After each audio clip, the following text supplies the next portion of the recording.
Shavua Tov from Schechter. As we approach the holiday of Pesach, I would like to talk about the Seder and the Symposium. Where did the Seder come from? If you look through the entire Tanakh, you will find no mention of the Seder. If you look through all the Second Temple sources, you will find no mention of the Seder. The Seder is first mentioned in the Mishnah in Tosefta Psachim, chapter 10, which was apparently written at the end of the Second Temple period.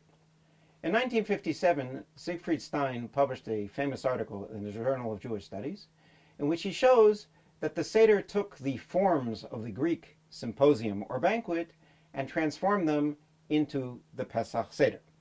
For example, the Mishnah tells us that we must recline on a couch during the Seder, and if you look here at the picture of a Greek symposium, you will see that all the participants are reclining on couches.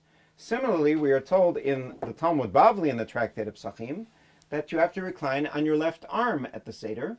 So too, if you look at the pictures of the Greek symposium, they were all reclining on their left arm.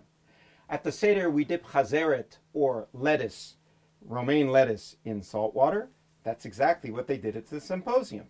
At the Seder, we eat charoset. That was one of the standard foods served at the symposium.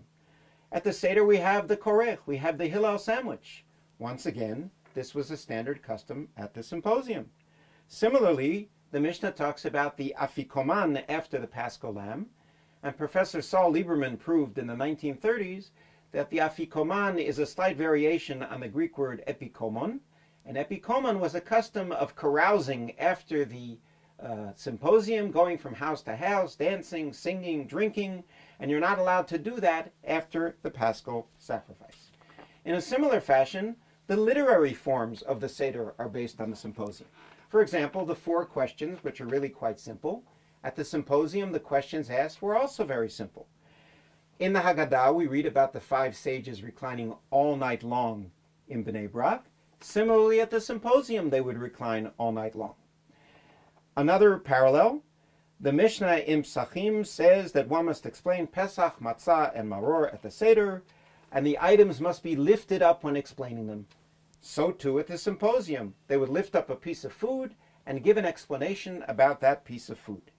At the Seder, we sing the Nishmat, one of the most beautiful prayers in our liturgy, in which we talk about our mouths filled with song as the sea.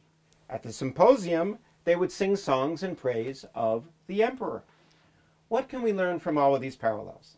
The Jewish people throughout the generations did not live in a vacuum. They absorbed much from their surroundings, but they did not absorb blindly. The sages took the form of the symposium and entirely changed the contents of the symposium and turned the symposium into the Seder.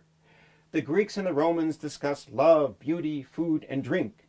The sages discussed the exodus from Egypt, the miracles of God, and the greatness of the Geulah, or the redemption. The symposium was meant for the elite. The Seder was meant for the entire Jewish people. We are bombarded today by a host of outside influences from the Western world. May God give us the wisdom to selectively adopt some of their forms and to fill them with Jewish content, as the sages did at the Seder. Chag Kasher v'Sameach, may you have a joyous Seder and Passover holiday.